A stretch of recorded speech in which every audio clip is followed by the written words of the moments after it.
Welcome to the Clearshot Digital Podcast, a show about podcasting for business growth.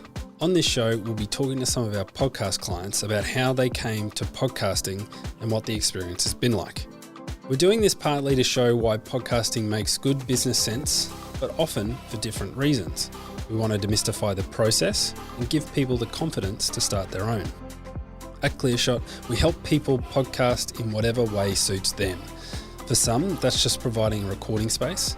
For others, it's about us being in the room, overseeing the recording session and taking care of production. For today's guest, Dr Jyotica Ruba, we took an even larger role in that we hosted her show for her as well. So all she had to do was come in and impart her knowledge as a fertility specialist on her listeners. In this episode, we try to cover some of the hurdles potential podcasters have before starting their own show. Things like, how much time will it take? What am I going to talk about in each episode? And what if I'm not very good at it? I hope you enjoy my conversation with Dr. Jyotica Ruba. Thanks for being here, Dr. Jyoti. Oh, thank you. I feel privileged to be here. So I've brought you here to talk about your podcast. You guys reached out to us to put together a podcast so that your potential new patients can find out a bit about you before they come to visit. Exactly. So why was podcast right for you?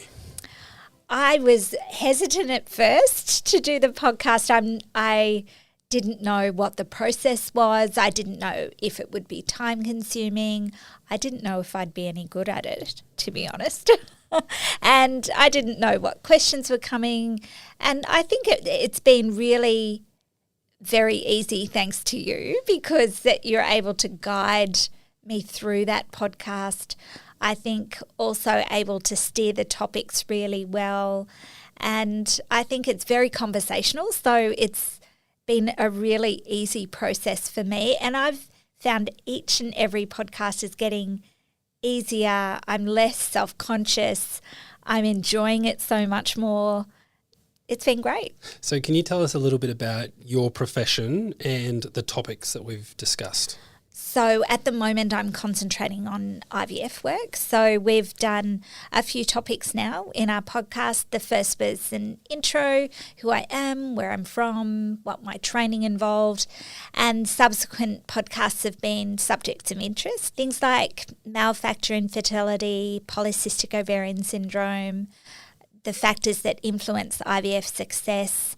So we've covered a wide range of topics so far, and there's more to come, hopefully. The thing about your podcast for us was that I think it made a lot of sense, because these are conversations you have with your patients all the time, right? Absolutely. So have you found that people have listened and they've changed the way that or changed the questions they ask? I think that people are finding some of the podcasts quite useful, but I think it doesn't necessarily change what they ask, but I think it helps them to understand new questions to ask. It helps them understand the subject matter around which we have a discussion anyway. So I think it's a good grounding, a place for people to start. Yeah, so it's not necessarily giving your patients the answers, but it is giving them some information to work with. Exactly. That's Lovely. Right. So one of the things you mentioned was the amount of time that goes into these productions. Yes. I don't think most people know that it's not a lot. It's not. It's not a lot. For us as people who are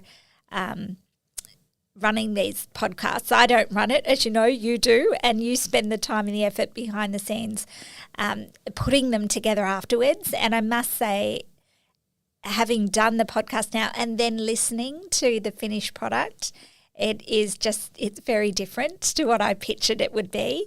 And it seems to have a really smooth rhythm to it. And it's short but sweet. The thing that people might not know is that there's a bunch of different types of podcasts. And I say this to a lot of people that come in. There's these full, long conversations that your Joe Rogan style podcast, where people will put a little bit of intro at the start, they'll put a little bit of outro at the end, and then that's it. Uh-huh. Yours, however, is a a bit more production involved. So we edit them down quite a bit. So your half an hour conversation, we take it down to about 10 to 12 minutes just to make it all really succinct. And we find that amount of time is about right. And it's the commute to work is about what we try to fit in. Yes. That it seems to work well for us and the type of information we're trying to convey. Beautiful. So the other thing I wanted to talk about is we got in a host for you. She was wonderful. The very talented Annie came in and was your host. So that's something we do for people. It's about finding the right. So the conversation we had with you was I was going to host your podcast originally, which I'm sure would have been fine and we would have had a great time. Swimmingly. However, I think it made a lot of sense to have a female as your host. How have you found that process? What did you think you were going to walk into? I wasn't sure, to be honest. I think having not used this type of platform before, I've listened to plenty of podcasts and I know who Joe Rogan is. But I don't generally think that professionals like myself think podcasts might be useful. They think they're only for, people like Joe Rogan. Yeah, it's not just an entertainment thing. It's not. It's definitely a place to gather information and it's easily accessible and it is the way a lot of people are gaining their information now. One of the things that we have spoken about in the past was that you mentioned some of your friends or colleagues have listened to a few of them. What was that like for you? I think for me, I find that a little uncomfortable, only if it's playing in front of me and I'm sitting with them.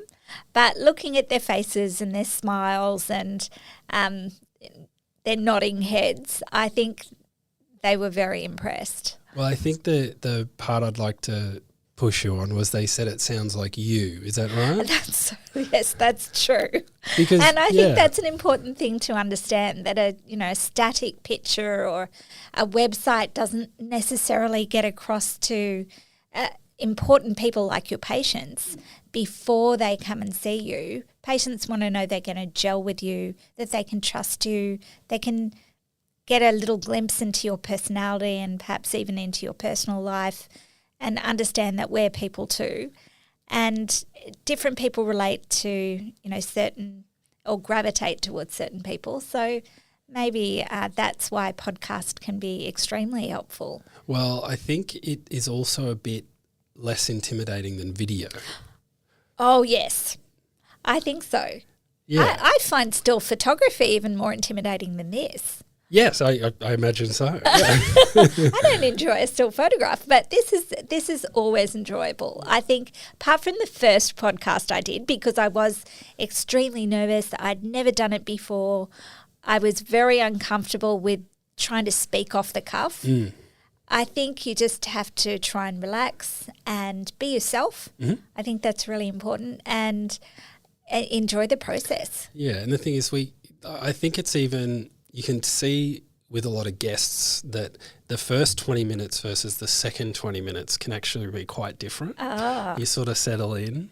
Yes. And then you sort of forget that the mics are there. Exactly. Because these are conversations. Podcast is a lot more of a conversation than it is an interview. Absolutely. And I think that, don't necessarily have to prepare for these podcasts. And I think although it's nice to have a lot of knowledge tucked away, having someone else who's really skilled at bringing that knowledge out and enabling you to display it in a short form like a podcast is a talent in itself, I think. Absolutely. That's one of the ones we often talk to people who want to host their own.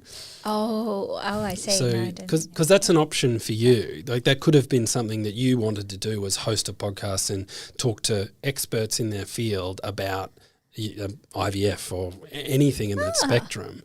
But you don't get your personality across in that. You get the guest's personality across. That's true. So that's why when you came to us, it was, okay, let's get you to be the guest and we'll be the host of your podcast. Yes, that makes a lot of sense. Yeah. So, Jody, the places we put your podcast, we create the audio file, and we also create a bunch of social media content. And the other thing that we do, which I don't know if you know a lot of, is we use your words in all the content we write for you. So all the blogs, all the descriptions, all the social media posts, it's a fantastic way for us to get your expertise. So I suppose my question is, did you know we were doing that? And No, secondly, I didn't, but that explains a lot. Yeah. I think, that's amazing. It's by far the easiest way to get your tone and to get your expertise out of you. So it's not really a question, it's just more of a, there you go. Yeah, absolutely. Well, there you go. See, it works for more than one platform then. Yeah, it's a really excellent way to get information out of people in their own way. Exactly. Thank you very much, Jodie. Oh, you're very welcome.